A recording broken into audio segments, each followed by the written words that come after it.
my name is Kiara Hughes, and I am doing my special occasion speech for oral interpersonal communications on my grandpa's funeral procession. So it kind of sounds like a downer, but also it turned out to be a quite good and blessed day. So special occasions, they'll bring about completely different emotions and feelings and relationships and bonds depending on what the situation is. For this one, obviously, it was supposed to be a day where we remembered his life. And that's exactly what we did, which I thought was magical because most people just sit there and kind of mourn over the person that's passed, but this isn't how we planned this day to go. So I thought that was really special about this certain situation that we were in. I'm sure you've all had people that, you've had to watch pass, and you've had to go to one of these processions in some part of your life. So it's something that we'll all remember, and I'm sure you can relate to that. So my grandpa, James Merritt, he passed away in 2012, so about 5 years ago. And he was the greatest guy he's the greatest man I have ever seen.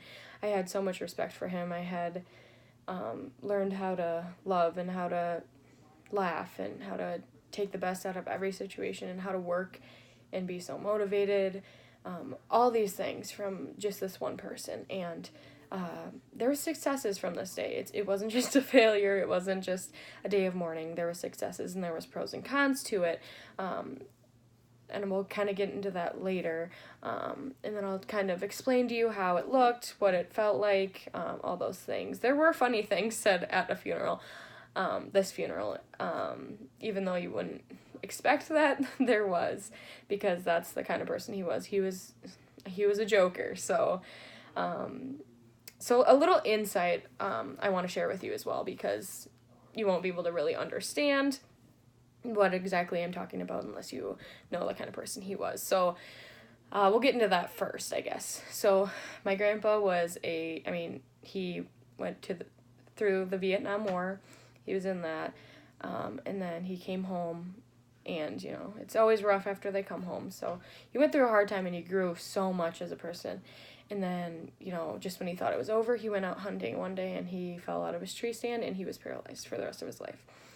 So he's gone over so many hurdles that he took the best out of those situations, and he was the purest person I had ever met. He was always joking around. He was always making time for us. He was always, he would sit there at Christmas and just watch everybody else open their presents and not even touch his until everybody left, because he just wanted to take in every moment, and he realized that life is short and things happen for a reason, and you better make the best of your time.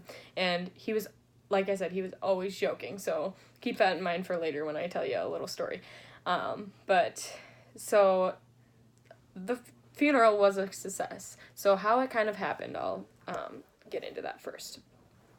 So we had it at the church, like a block away from my grandma's house, pretty easy for her to get there, and everybody, all of our family, to get there as well. So we walked down there. We were all greeting each other, we didn't have an open casket. He was cremated because he suffocated in his sleep. So, we were just all mingling and all that, and then it was time for the ceremony to start. There was flowers everywhere. It was just gorgeous. It was a beautiful sunny day, just perfect day. And so we started the ceremony. Me and my sisters sang a song in remembrance of him, went on, said our speeches, said all these things. Obviously there was crying because it's a funeral and we're going to miss him, but in the ceremony there was a lot of jokes about, he used to make the best mac and cheese in the world, and we kind of threw that in there here and there. His little jokes that he would always tell, we threw those things in there as well. So that was a good thing about it. That was some of the pros. And, everybody was there to come together and create bonds and realize that life is short. He died at 56 years old. So you have to make the most of what you're here for. You have to learn lessons and grow from it. And I thought that was just beautiful. And so after that, we had the,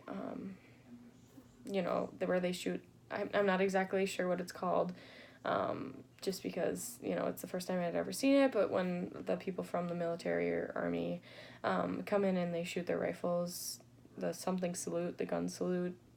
Anyways, so they did that, released doves. It was just beautiful, and it was completely silent, and everybody was taking their time to reflect on the memories. And then, we kind of visited afterwards, and then my aunt was like, he would really want to be here making us mac and cheese for lunch after this, and, we were just remembering his life as the positive things, him making his jokes, him saying he loved the Packers. We were talking about how if he could come back, he'd be there in his Packers jersey, just saying, what are you guys all doing here? Why is everybody here? So that was a really fun part. The cons, obviously, were just that it's sad. I mean, you'll always miss somebody when they go.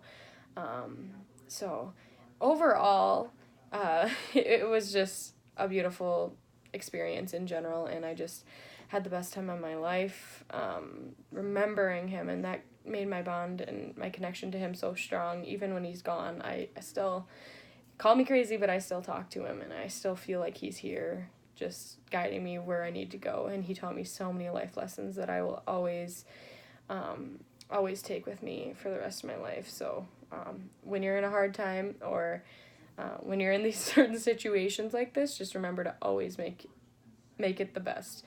Make the best of every situation that you can. And that's what these special occasions have taught me along the way.